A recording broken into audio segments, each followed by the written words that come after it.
bien, on va tout de suite ouvrir le téléphone. Oui, puisque vous avez votre mot à dire dans la grande team. Vous pouvez vous exprimer en composant le 27 21 59 93 99.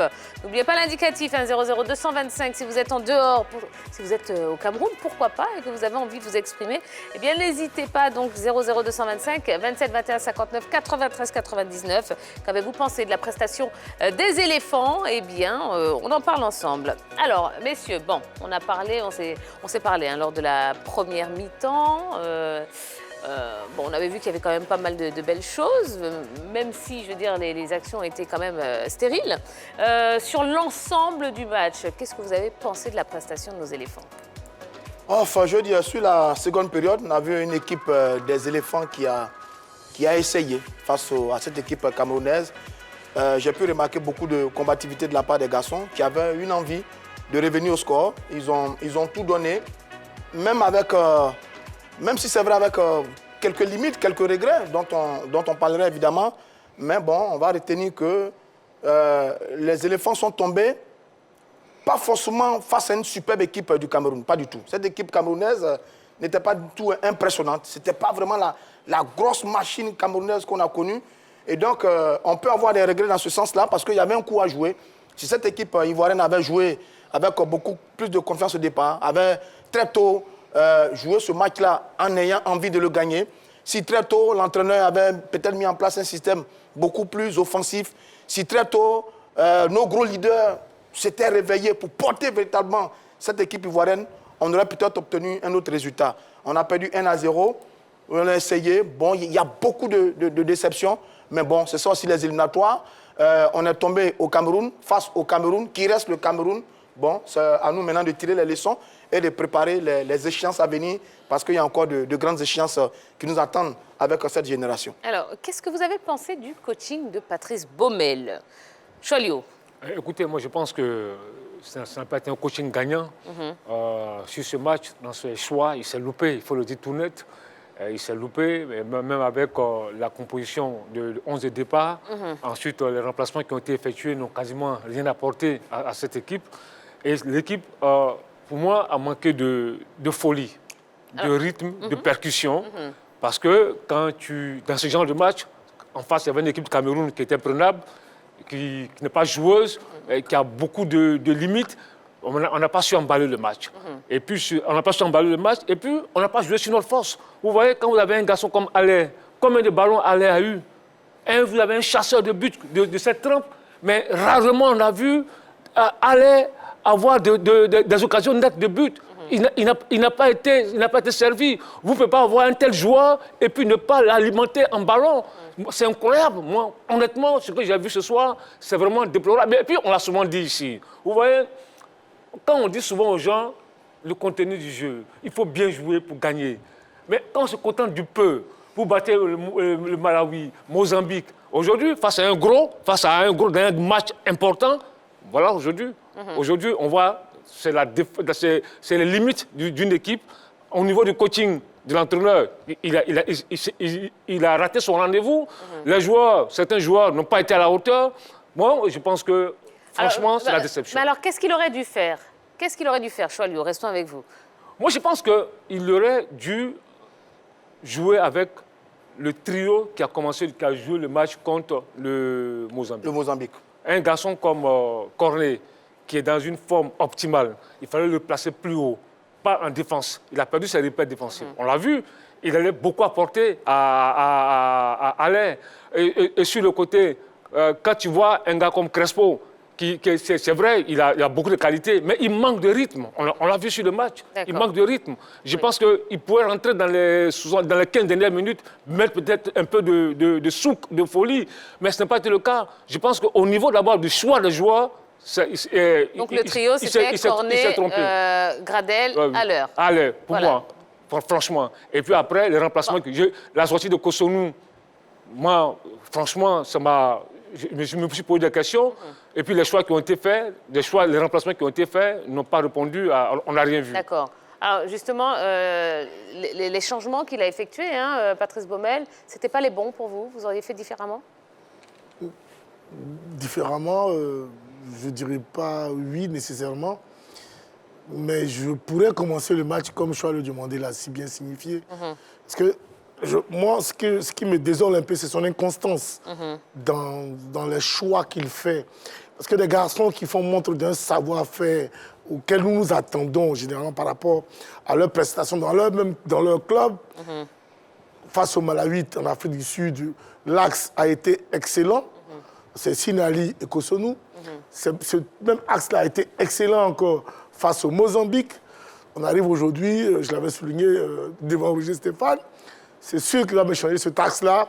Et c'est sûr que, voilà, on va perdre des repères. Parce que ces garçons-là, très jeunes, envie de jouer, apportaient quand même ce dépassement des fonctions-là, apportaient ce plus-là à ce milieu de terrain. Aujourd'hui, à quoi nous avons assisté, quand Eric Bailly et Boli donnent le ballon au milieu de terrain, ils sont arrêtés, ils laissent les autres jouer. Donc pour moi, il aurait pu commencer avec Cornet, qui a été dans une belle forme, et qu'il est déjà d'ailleurs, avec Gradel également, face au Mozambique, qui ont nourri beaucoup de ballons à l'heure. Mais aujourd'hui, quand on change tout ce dispositif-là, même en milieu de terrain, quand on renouvelle à tout moment, c'est ces certitudes-là, pour moi, on ne crée pas l'osmose, la synergie qu'il faut dans un bon groupe pour pouvoir peut-être donner des résultats. C'est vrai que sur la forme physique, j'ai vu les éléphants physiquement au top par rapport au Cameroun. Attendez, Roger Stéphane, parce qu'on a... Sur la forme physique, j'ai vu les éléphants aujourd'hui physiquement plus au top parce qu'après 25 minutes, j'ai vu des Camerounais s'étirer, se plaindre des crampes. Ça veut dire que physiquement, les garçons étaient au top. Techniquement, nous sommes plus doués que les Camerounais, mais c'est tactiquement dans l'ensemble que nous sommes écroulés face à ces Camerounais qui étaient, pour moi, imprénables. D'accord. Allez, il y a du monde au standard, oui, beaucoup de téléspectateurs veulent s'exprimer. On a M. Tano qui nous appelle de Mankono. Bonsoir, M. Tano. Bonsoir, madame. Comment allez-vous? Ça va très bien, madame. D'accord. Alors, M. Tano, qu'est-ce que vous avez pensé de la prestation des éléphants? Bon, madame, moi, en fait, cette prestation-là, moi, je ne parle pas de ça. Ah ben, si je dois parler, moi, je parle de la prestation. Monsieur Choualou Diomandé, que j'aime beaucoup, j'apprécie, c'est un monsieur qui est très réaliste. Lors de la première journée contre le Mozambique, monsieur Choualou Diomandé a été clair et net. Il dit que pour une compétition où on va dire à la fin que c'est qui est le premier, il ne faut pas jouer dès le départ. Donc c'est le mal contre le Mozambique aujourd'hui. Ben, moi, je sais très bien que le Cameroun, face le Cameroun à domicile, là, le Cameroun allait tout faire pour nous gagner. Donc c'est le mal contre le Mozambique. Si on avait gagné le mal contre le Mozambique, peut-être aujourd'hui on avait parlé de goal différentiel, on avait passé. Donc il faut être réaliste. Il ne faut pas avoir une parler d'une taille. Moi, je savais que contre le Cameroun à domicile, ça allait être difficile. Quand c'était ce match contre le Mozambique, lors de la première journée, c'est ce match qui nous a éliminés aujourd'hui. Voilà, donc moi, ce que j'ai vu aujourd'hui, hein, c'est le premier match contre le Mozambique, si on veut voir, ça fait près les mêmes choses. D'accord. Qui nous a rattrapés si je face au Cameroun. D'accord. Voilà. Très bien. Merci beaucoup, M. Tano. Merci. Oui, passez une bonne soirée. Alors, on a eu quelques occasions, quelques belles occasions de but, mais je voudrais qu'on revienne sur la première, et je pense que c'était la plus grosse, celle de Franck Kessié. Cette occasion de but qui a été claquée par Onana, donc à la 43e minute. Bon, vous qui êtes un ancien attaquant, est-ce qu'il a fait le bon geste, Franck Kessié? Mais il a fait, pour moi, le geste qu'il fallait. Peut-être qu'il n'a pas mis beaucoup de force, il n'a pas appuyé comme il se doit. Sinon, le geste était beau. Et le gardien était sur sa ligne. C'est la direction du ballon, il a fait ce qu'il a à faire. Sinon, Franck Kessié il a joué son rôle de celui qui voulait marquer. Donc, malheureusement, ce n'est pas rentré. Donc, on ne va pas l'en vouloir pour ça. Alors, on attendait aussi beaucoup Max Gradel dans cette rencontre. Est-ce qu'il a été à la hauteur de nos espérances? Bon, mais je veux dire, c'est vrai que là, tout le monde parle un peu des choix tactiques de l'entraîneur. Mais moi, quand je regarde le match en lui-même, que quelqu'un me dise quel est le leader de cette équipe ivoirienne qui a transcendé aujourd'hui et qui a porté cette formation. Il n'y a aucun, absolument aucun. Eric Bertrand Bailly en défense, Franck Kessié au milieu du terrain, Max Gradel dont vous parlez sur le front de l'attaque, Sébastien Haller qui a été sévré le ballon, dit-on, Nicolas Pepe, le fameux Nicolas Pepe qui est entré en cours de match. Donc vous avez là les grands patrons de l'équipe ivoirienne. Je manque de citer quelques-uns. On aurait pu mettre Sangaré. Si vous regardez les 90 minutes, lequel d'entre eux a porté cette équipe des éléphants? Aucun. Parce que justement, comme disait tout le monde avant ce match ne va pas se jouer sur un plan tactique, va se jouer sur un plan moral, dans la bataille, dans l'équipe qui aura envie d'aller chercher le résultat sur le terrain. Mais on n'a pas vu ça. Moi, j'ai vu aucun joueur, mais vraiment être extraordinaire. Je n'ai pas vu, à sa décharge, il ne joue pas beaucoup. Kwasi Evra, il s'est battu, mais sur ce qu'on a vu face au Cameroun match aller, je n'ai pas vu ça. J'ai vu Haller qui a fait beaucoup d'appels de balles, qui a une belle tête là, sur le poteau, oui, mais en dehors de ça... Donc vous avez vu une équipe de Côte d'Ivoire qui n'avait pas de personnalité. Ben oui, absolument. J'ai vu une équipe ivoirienne qui n'avait pas de personnalité, qui n'avait pas de leader, qui n'avait pas quelqu'un qui devait sonner la révolte pour emmener toute la formation. Je n'ai pas vu ça dans les différentes lignes. J'ai vu un peu des gens qui regardaient par moment cette équipe camerounaise. J'ai vu des gens qui jouaient leur rôle. Baye Willy, quand il libère le ballon, ils sont arrêtés. Kessié, ils tournent beaucoup, mais sans aller à l'essentiel véritablement. C'est ce que j'ai vu. Je cherche aujourd'hui. J'ai dit à ce genre de match-là d'ordinaire, vous avez un Gadi Seli qui sonne la révolte, vous avez un Boulaye Traoré qui nous fait une action de génie. Moi, je n'ai pas vu ça. Et comme dit celui qui appelle, c'est un naufrage collectif qui part de la prestation des garçons sur ce match, sur les autres matchs, qui part du travail tactique de l'entraîneur sur son groupe, sur ses éliminatoires, mais qui part aussi de la gestion des éliminatoires. Parce que les Camerounais, ils font une meilleure compétition que nous. 6 matchs, 5 victoires. Ils savaient qu'ils allaient perdre le match à Abidjan. Ils l'ont perdu, ils ont gagné tous les autres matchs. Mais nous, qu'est-ce qu'on a fait? On allait faire un match nul au Mozambique. Et c'est ce match nul qui nous coule aujourd'hui. Donc, c'est tout un ensemble à mettre ensemble, justement, qui explique qu'aujourd'hui, on part complètement, totalement à côté de ce match qui était jouable face à une équipe camerounaise qui, je le répète encore, n'était pas un véritable fou de guerre. D'accord. Alors, quand on regarde la prestation globale des éléphants dans ces qualifications, on voit quand même qu'on a quand même fait un bon parcours. Donc, quand on regarde toute cette prestation globale, est-ce qu'on méritait l'élimination? Mais quand vous dites ça, l'équipe qui méritait d'être qualifiée, c'est l'équipe du Cameroun. Parce que c'est elle qui a fait un meilleur tournoi que nous. Comme on dit, ces éliminatoires, vous avez 2 équipes faibles. Oui, mais écoutez, je vous explique. On a mené quand même de bout en bout on a mené parce que le dernier match, on partait le jouer au Cameroun. Le Cameroun joue à domicile sur la dernière journée des éliminatoires. Ils gagnent, ils sont qualifiés. Ils ont gagné 0, ils sont qualifiés. Ça veut dire quoi? Sur ces éliminatoires, je le dis souvent, vous avez 2 équipes faibles. Les 2 équipes faibles, vous les écrasez. Quand elles, vous prenez tous les points qu'il faut. Et puis les 2 matchs de qualification se jouent entre vous. Nous, on a gagné, on les a gagnés à domicile. Ils nous ont gagné. Mais entre ces 2 matchs, nous, on fait un nul. C'est le nul là qui est un problème. Donc, dans la gestion, j'estime que le Cameroun a mieux géré la compétition plus que nous parce qu'ils avaient le calendrier qui leur était favorable sur la dernière journée. Ils ont gagné 1-0. Ils sont qualifiés pour le tour suivant. C'est vrai que lorsqu'il y a une défaite, on peut trouver toutes sortes de raisons. Moi, je ne suis pas pour ceux qui pensent que c'est parce qu'on a fait un match nul face au Mozambique que nécessairement on s'est fait éliminer, on s'est fait sortir de ce tournoi. Mais on n'aurait pas été dans les calculs. Entre autres. Oui, parce que pour moi, aujourd'hui, quand même on a fait le match nul face au Mozambique, sur ce match d'aujourd'hui, il y avait de la place. Il y avait vraiment de la place. C'est le coup de folie peut-être qui nous a manqué pour pouvoir faire la jonction. Sinon, eux, même ce but qu'ils marquent, qui n'est pas construit, c'est un fait de jeu, c'est un fait anodin de jeu. Parce que quand on est au dégagé ce ballon en touche, qu'on ne serait pas en train de parler comme ça. Mais je veux dire, pour moi, le Cameroun n'a pas été impressionnant. Sincèrement. Même l'équipe, pour moi, mozambicaine, que nous avons battu 3 buts à 0, joue mieux dans la conception du football moderne que cette équipe camerounaise. C'est vrai qu'il a manqué de folie, il a manqué de... Mais on doit pouvoir se regarder dans le miroir et dire que nous n'avons pas construit notre qualification. Il faut dire les choses, on ne l'a pas construit. Parce que beaucoup ont tendance à nous dire que l'essentiel c'est de gagner. L'essentiel c'est de gagner. Mais quand vous ne construisez pas vos victoires, à un moment donné, quand vous trouvez un adversaire qui tactiquement est un peu en place, vous avez des difficultés. Et c'est ce qui nous est arrivé ce soir. Sinon, le Cameroun n'a pas été vraiment techniquement, tactiquement, je veux dire, même au niveau du volontariat, ils n'ont pas été plus volontaires que nous ce soir. Non, je ne crois pas. Les éléphants ont fait ce qu'ils pouvaient, mais c'était trop juste. On a été trop juste. Aucun, aujourd'hui, n'est allé au-delà de sa fonction. C'est tout ce qui me dérange. Et je n'ai pas vu Baumel leur demander d'aller faire un peu ce plus-là. Parce que quand Franck se donne le ballon, qui se limite à son jeu, ou alors à l'heure, qui est dans un duel, il perd le duel, et qu'on est là, on regarde, c'est tout ce qui m'a gêné. Sinon, 1 ou 2 joueurs auraient fait ce qu'on appelle communément le dépassement des fonctions. C'est-à-dire apporter le plus dans le milieu de terrain où on attaque, plus de présence offensivement, c'est sûr qu'on aurait battu cette équipe camerounaise. D'accord. Choilio, attendez, on a Monsieur Lokou de Cocody et puis ensuite, je vous donne la parole. Monsieur Lokou, bonsoir. Bonsoir, Madame Sia. Oui, comment allez-vous, Monsieur Lokou? C'est dur, c'est dur. Ouais. C'est dur. Alors, qu'est-ce que vous avez pensé de la prestation des éléphants ce soir? Pour ma part, les éléphants sont passés à côté de leur match.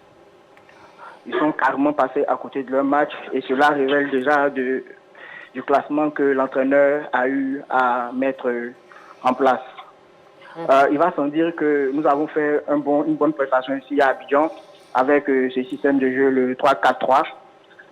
Mais de toute évidence, il fallait s'attendre que l'entraîneur camerounais allait faire un plan contre ce système.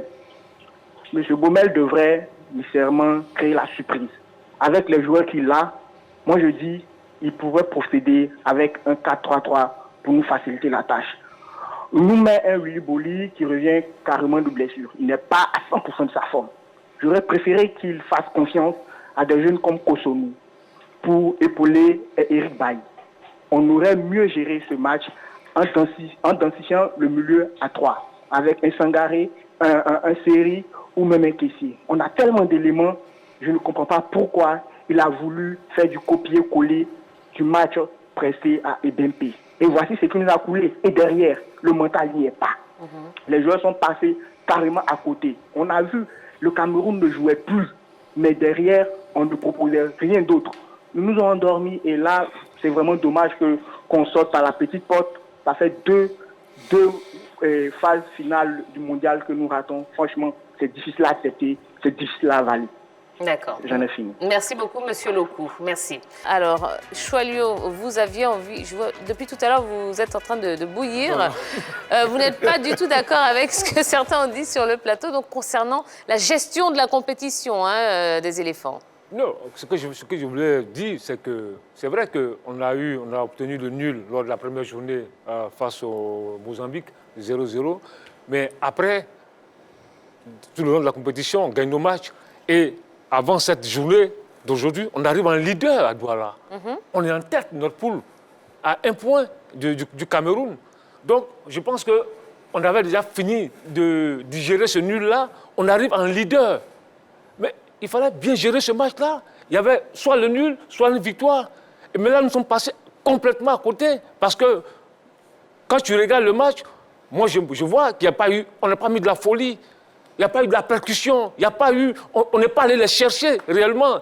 Quand vous voyez sur la physionomie du match, on les a mis en difficulté lorsqu'on allait les chercher, lorsqu'on a joué, lorsqu'on a percuté sur le côté, le Cameroun était en difficulté. Mais on n'a pas insisté là-dessus. Et puis, je me répète encore, devant l'animation, l'animation autour de Allaire a manqué. Donc, moi, je dis honnêtement, dit que c'est parce qu'on a obtenu 0-0 lors de la première journée qu'on ne s'est pas qualifié, je dis, je ne suis pas trop d'accord. Je dis qu'on est arrivé en leader à Douala, donc on aurait mieux négocié ce match-là, on serait aujourd'hui qualifié pour le 3e tour. D'accord. Alors, dernière question avant de clore ce focus. Après cette élimination, est-ce que le sélectionneur Patrice Baumel doit rester en poste quand on pense à la CAN au Cameroun dans quelques semaines maintenant. Relais Stéphane. Bon, j'avoue que je vais laisser le Konofif répondre à cette question parce que moi j'ai un autre élément de réponse. Sur ces éliminatoires et ce qu'on a vu depuis le début. Attendez, s'il vous plaît. Allez-y. On domine Madagascar, Éthiopie, Niger, Malawi, Mozambique. C'est eux qu'on domine. On gagne difficilement le Burkina, qui est une très bonne équipe. On fait un match face au Ghana, qui est une très bonne équipe. Et là, on vient de se faire éliminer par le Cameroun, qui est une bonne équipe. Donc, quand je regarde le groupe, je me pose la question réelle. Quelle est la valeur réelle de notre groupe? Est-ce que ce groupe est capable de se transcender pour qu'à la CAN, il nous montre un meilleur visage? Parce qu'à la CAN, on aura les meilleures équipes. D'accord, mais la question, c'est sur Baumel, s'il vous plaît. Sur Baumel, je n'ai pas envie de répondre à ça. Ah bon? Tout ça pour ne pas répondre. Voilà, non. Je pense que alors, vous savez quoi? Attendez, je vous laisse juste le temps de la réflexion. Attendez, Roger Stéphane. Les chiffres parlent en sa faveur. D'accord, attendez, Roger Stéphane. Voilà. Je vous laisse le temps de la réflexion, parce que moi, je voudrais qu'on voit aussi la palette du but. du seul but de la partie. On va regarder la palette, on la commente et puis après vous réagissez et vous répondez à ma question sur Patrice Baumel, s'il vous plaît. Allez, on va regarder cette palette. Je ne vais pas répondre à la question.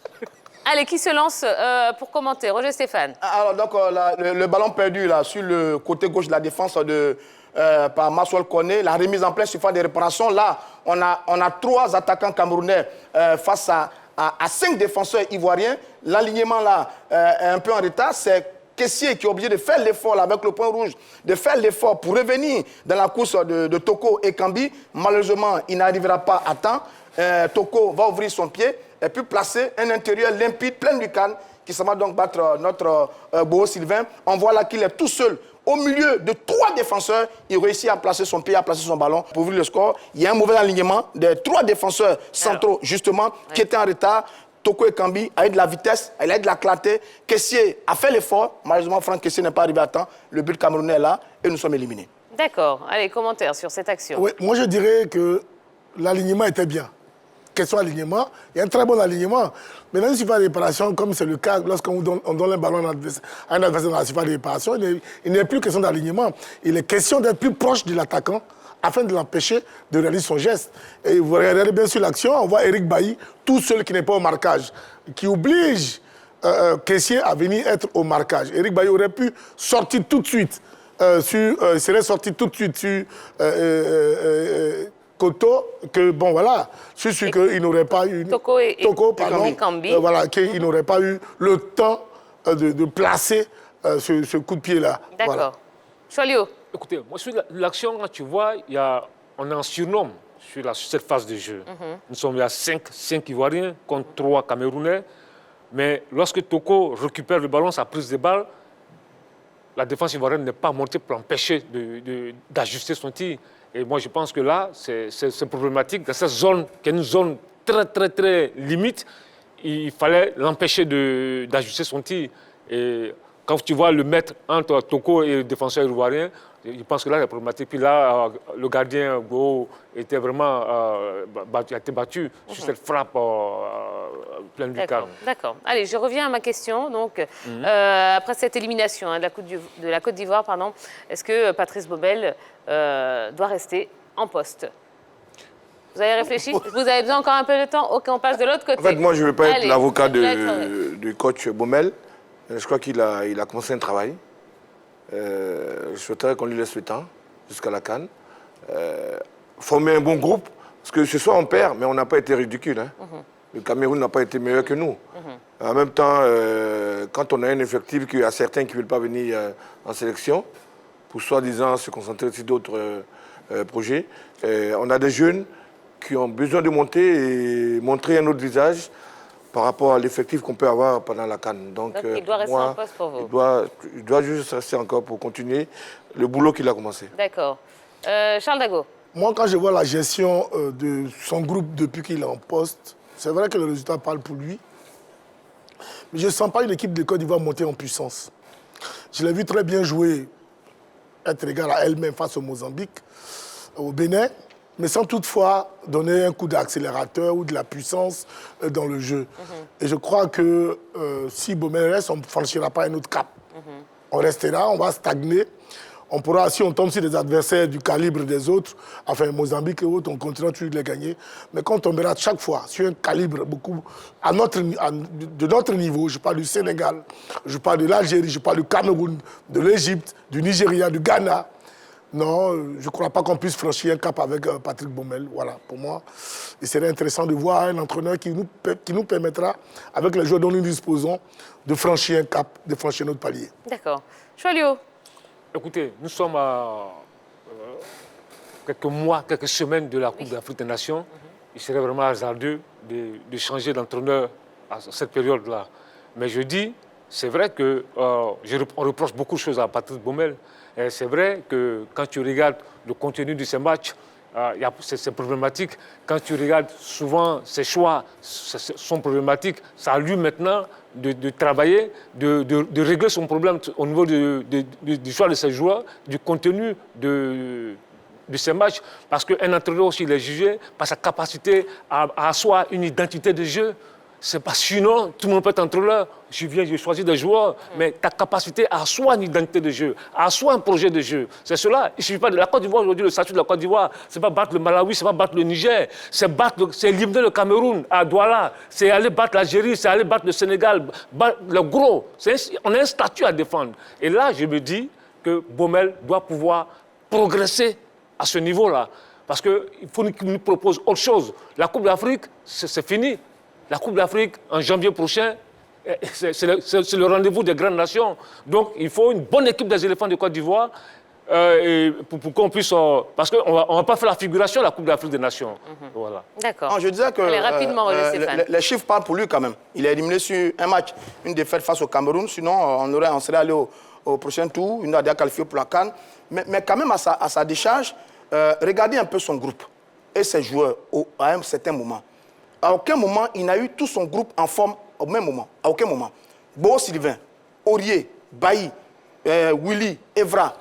C'est-à-dire qu'à des périodes bien précises, il est en difficulté avec certains de ses joueurs. Même là, Gervinho. Et là encore, Gervinho s'est blessé. Le fameux Zaha. Bon, lui, c'est un autre cas. Avec le fameux Zaha. Lui, c'est un autre cas. On espère qu'il ne va plus revenir en sélection. Ça n'engage que moi. Vraiment? Voilà, ça n'engage que moi. Donc, il n'a jamais tout son groupe au top au même moment. Mais ça, c'est difficile pour un entraîneur.